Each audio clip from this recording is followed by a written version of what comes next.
This keeps a lot of the dust and rain off the front of the plane. The rain comes in this way because, you know, we're only covered up right here. And then this helps to keep the dust off a little more and some of the bugs and rats and everything that are out here in the desert.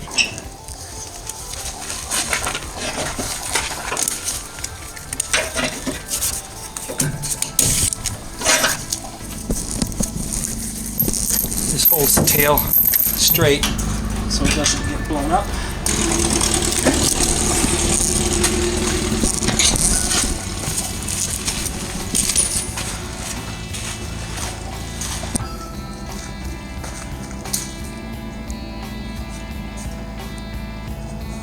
Those counterweights are right behind the front wheel, and those are there for the fact that to keep the balance in the plane so the center of gravity is right. Okay, I'm coming out to you.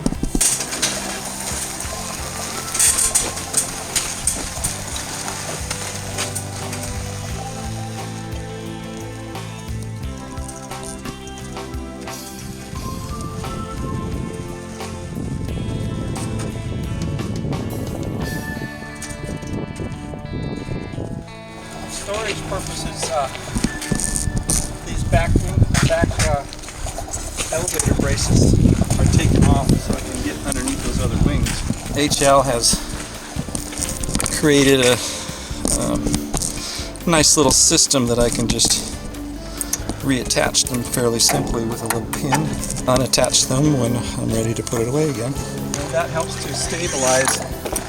You can see there's one on the bottom too, and the 4 wires keep this in the same plane without getting bent or anything like that.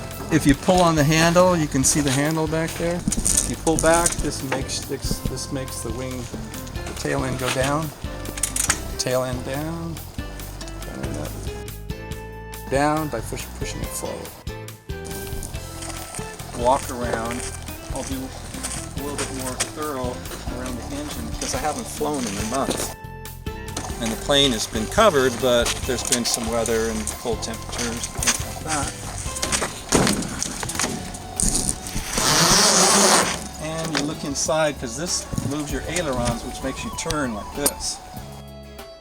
So we look and see that all of those have their safety wires attached and the screws are in place, and none of these screws here to the framework is undone.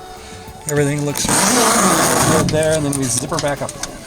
The tires are a little low, but we filled them up before I left about a month ago. They should be okay.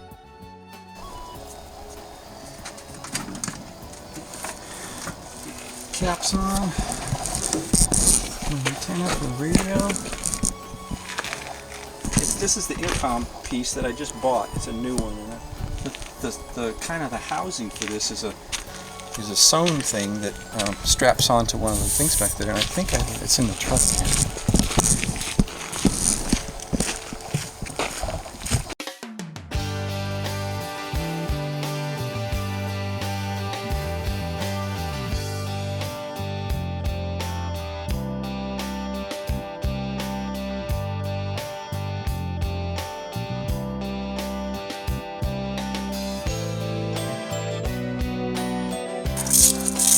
This is the new push-to-talk, which allows you to use the radio by just pushing this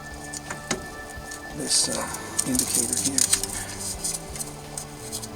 It's a switch, and I just put it right on the stick because that's where my right hand is most all the time. And then this goes to right here. Okay.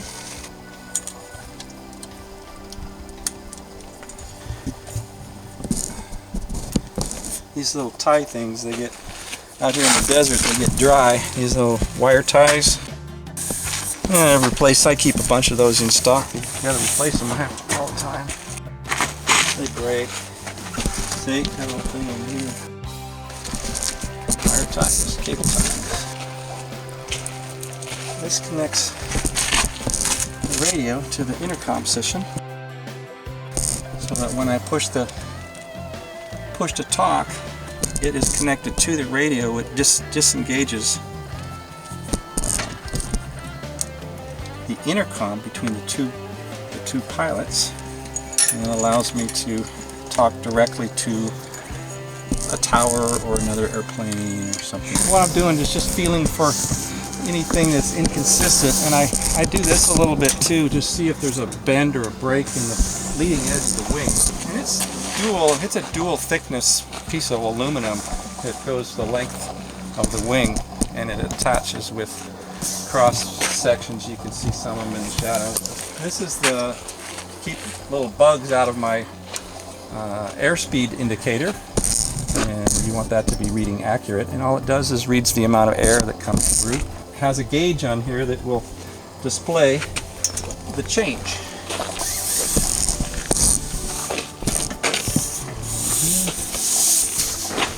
Make sure these are tight here. Safety wires in there. That's attached. These are nice and tight, and it moves.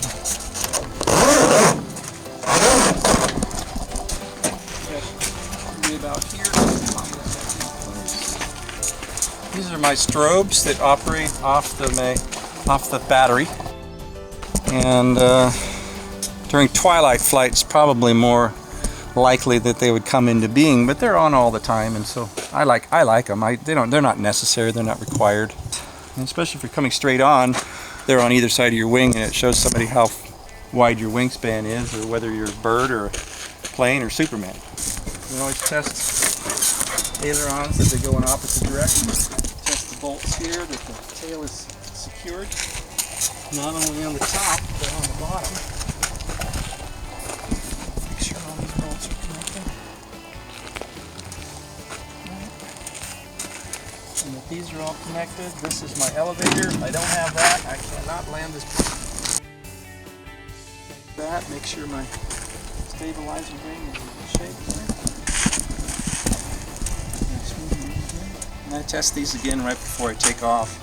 I got plenty of oil for at least this trip. My exhaust is in good shape. No necessary, no great leaks anywhere.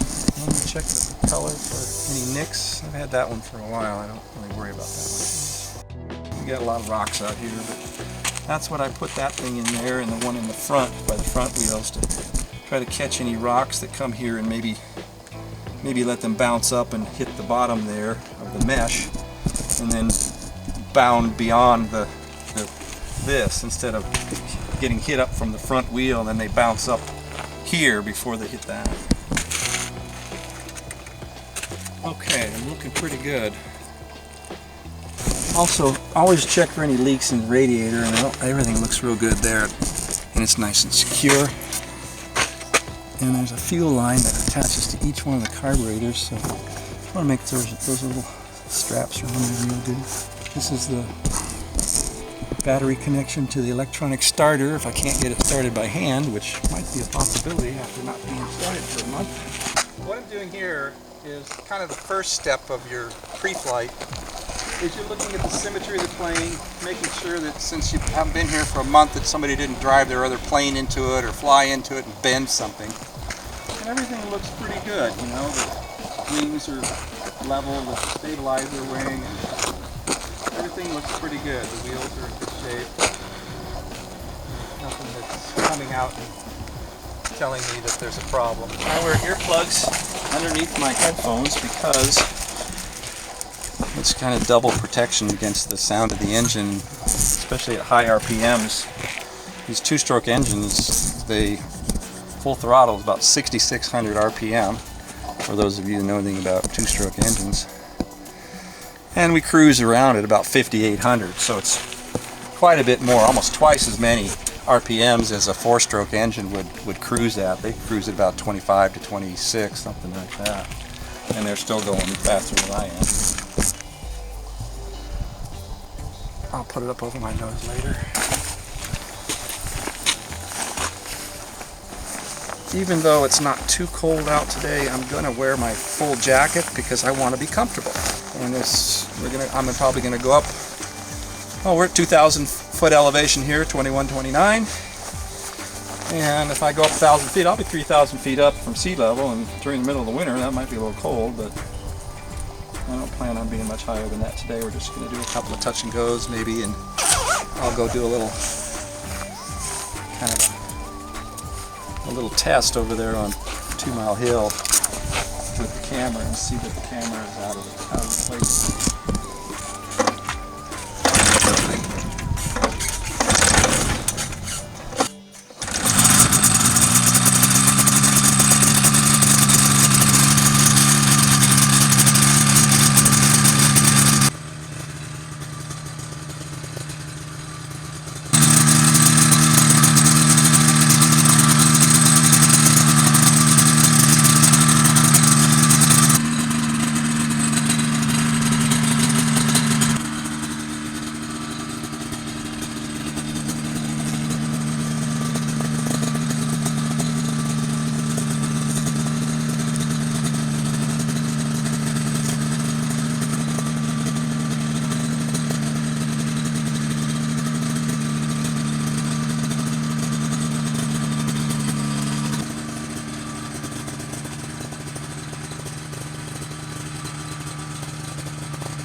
Come un passo gridare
Oh man, it was really nice up there. A little up and down. I had a little thing that, like, I was running real low on RPMs. I just went whoop. It just took me right up about 40 feet, 40, 50 feet. I can feel it.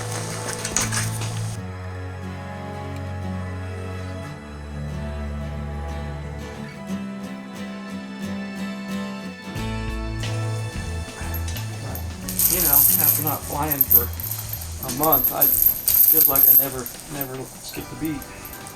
There's just so much joy in flying that, you know, I don't know how many people, you know, ride their bike, don't ride it for a month and go, oh boy, I can't wait to get on my bicycle. Yeah, I'm sure it's not the same thing. Yeah, I don't think it's the same. Yeah.